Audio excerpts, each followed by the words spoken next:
Hello, everyone. John Doyle from Optics EQ, and it's Thursday, January the 20th, and today's video race of the day is going to be Aqueduct Race 6, a claiming race for 25,000 non-winners, 3 lifetime.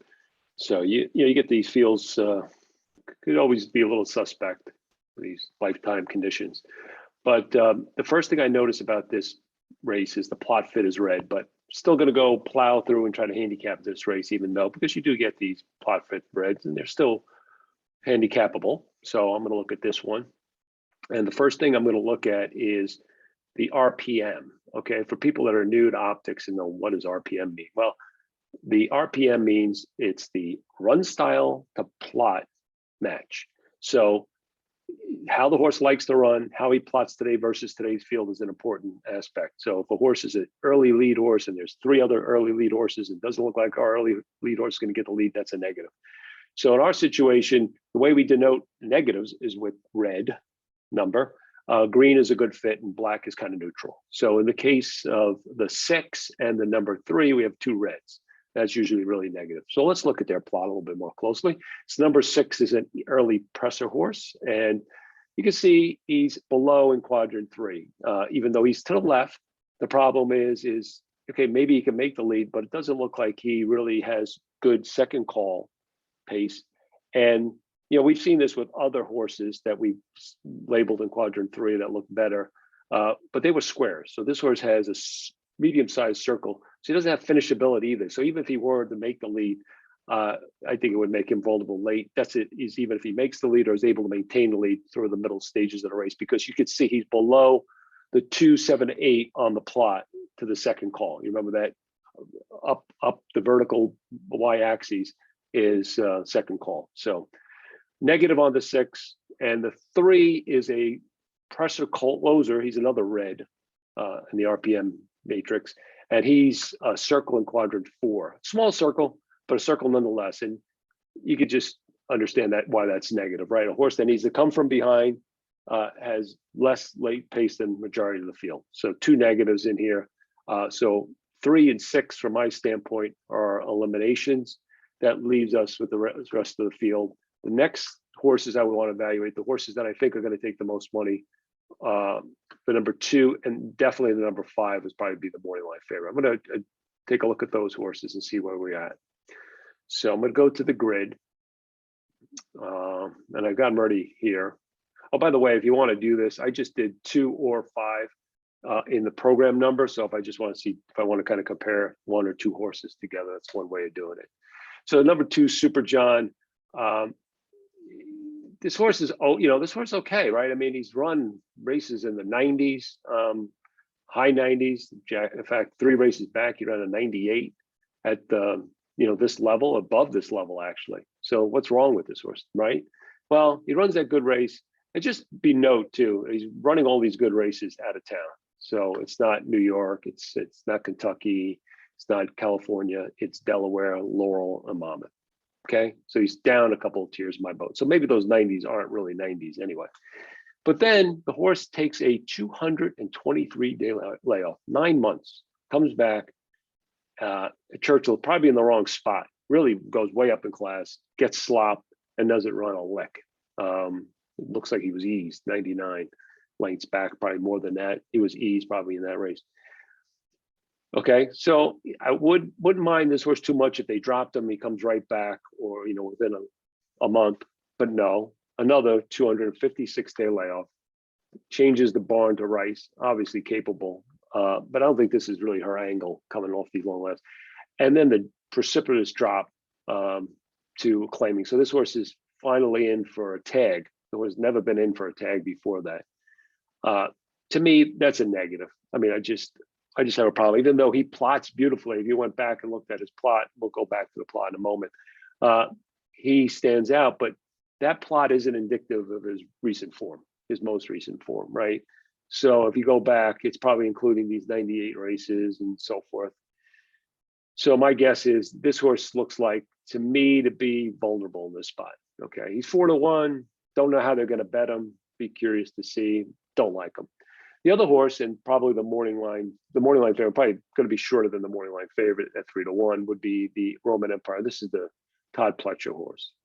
I just have a feeling like they're looking to get rid of this horse. Look, I mean, this horse was running, improving right from the get-go.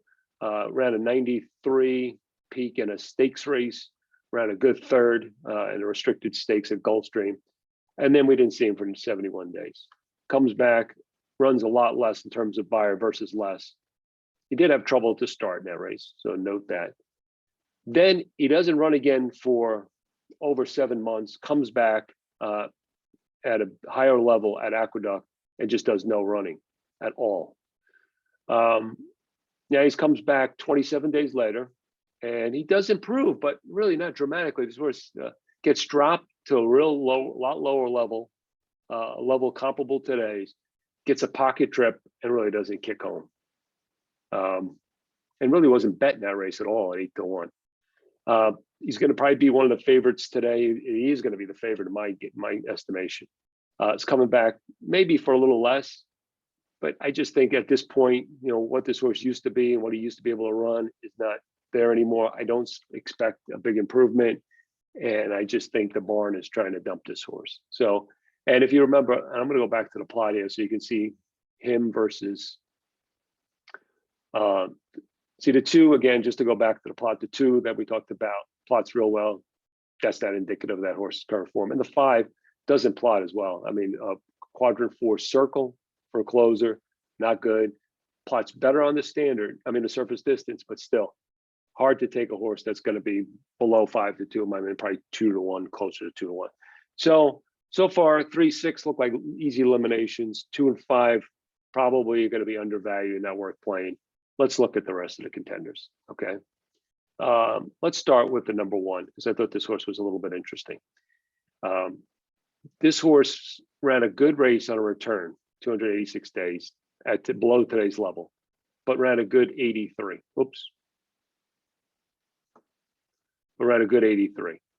Comes back, up him, and it shows a little bit of confidence, but the horse gets kicked back, okay? The horse was 5-2 in that race.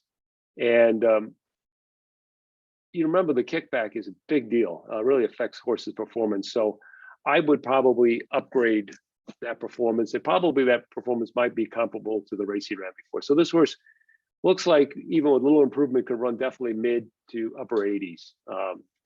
He's done it in the past. He's run 90s, mid 80s. He's coming off the layoff here, third off the layoff. I think this horse is capable. Let's see how he's working, if there's any indication. Okay, he's had one work. Work was kind of slow. I don't know how to take that. But I still say this horse is a contender at what's to be 10-1. The other horse that I want to look at is number 4, and this is its mandatory. Comes out of the same race as the 1. Was 7-2 in that race. Finished better. Finished second. I remember the 1 finished third. Was wide, made a move. So I don't know, like this, could this horse have some more upside? Maybe, not quite sure. It looks like the 1 might have a little bit more upside. The 1's going to be a better price, a contender, but really prefer the 1 at 10-1 over the 4 at 9-2 in the morning line. Let's see where their odds end up, okay? But still probably prefer the 1. Think there's more upside third off the layoff for that horse. The other horse was the 7. And I thought this horse, just on the drop alone, would be dangerous, fast enough to win, obviously. Didn't do much running, going 9 furlongs against better. But this is the lowest level this horse has been at. And it gets a little bit of a cutback in distance. The thing is, I've been following New York a little bit, and I wonder if it shows up here. Let me just see. And this combination, jockey-trainer combination of McCarthy and Rodriguez has been pretty hot. Let me just see both of these guys at the meet so far. Yeah, you could see that. It's been pretty good. They're above on both. So I mean, they've probably got a pretty good trainer jockey combo going here. The race he come out of was fast early. Probably tried to stay up, couldn't, and faded. Gets the drop. This horse could be dangerous. He sits kind of a quadrant 1, quadrant 2 border. Pretty good plot, contender, especially at 5-1. And then the 8 was the other horse that rates some interest. Another horse third off a layoff, capable of improving. Love the jockey change from Morrison to Ortiz for Kimmel. The only thing is that it was pretty much at the same level, maybe a little bit above. He was only 17 to 1 in the last. He was 17 to 1 in the last race, so he didn't take much money. But you got to like some of the changes here. You could see that the trainer's a little bit cool, but the switch RTs, it's going to take money though. Probably not as good value as the 1 and the 7, but nonetheless a contender in this race.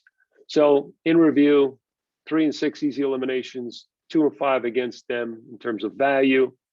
The 1 and the 7 seem the best value, but the 8 is also a contender in this race. So for me, 1, 7, 8, and a little bit for sprinkled in, but more 1, 7, 8 in race 6 at Aqueduct on Thursday, January 20th. If you want to hear more about us, go to our website at opticseq.com. If you want to see more videos like this, subscribe to our YouTube channel. And thanks for listening. This is John Doyle from Optics.